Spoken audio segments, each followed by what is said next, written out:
In today's video, I'm going to show you Vseebox V6 Plus Setup, explained apps, settings, and tips.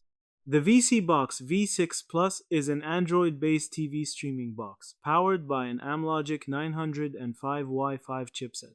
With Android 14, 4 GB RAM, and 64 GB storage, capable of smooth video playback up to 4K, 60 frames per second, or even 8K HDR decoding with the right sources, plus dual band Wi-Fi 6, Ethernet, and Bluetooth 5 for connectivity.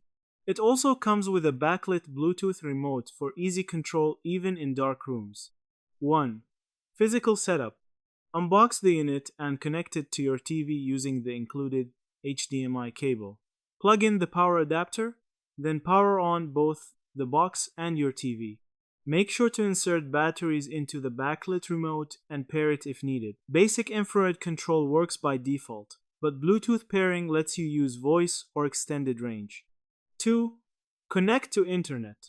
On the home screen, go to Settings is greater than Network and choose your Wi-Fi network, preferably the 5 GHz band for smoother streaming, or use the Ethernet port for a stable wired connection. 3. Initial system update.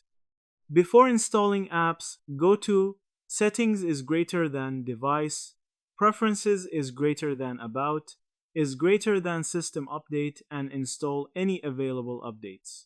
Vseebox sends OTA updates to improve performance and compatibility. 4. Install or update apps. Use the Google Play Store on the box to install popular apps like YouTube, Netflix, Prime Video, Plex, or a file browser. If the Play Store isn't visible, use the Smart Upgrade app or a downloader utility. Many owners mention sideloading APKs is possible. 5. Manage apps and settings.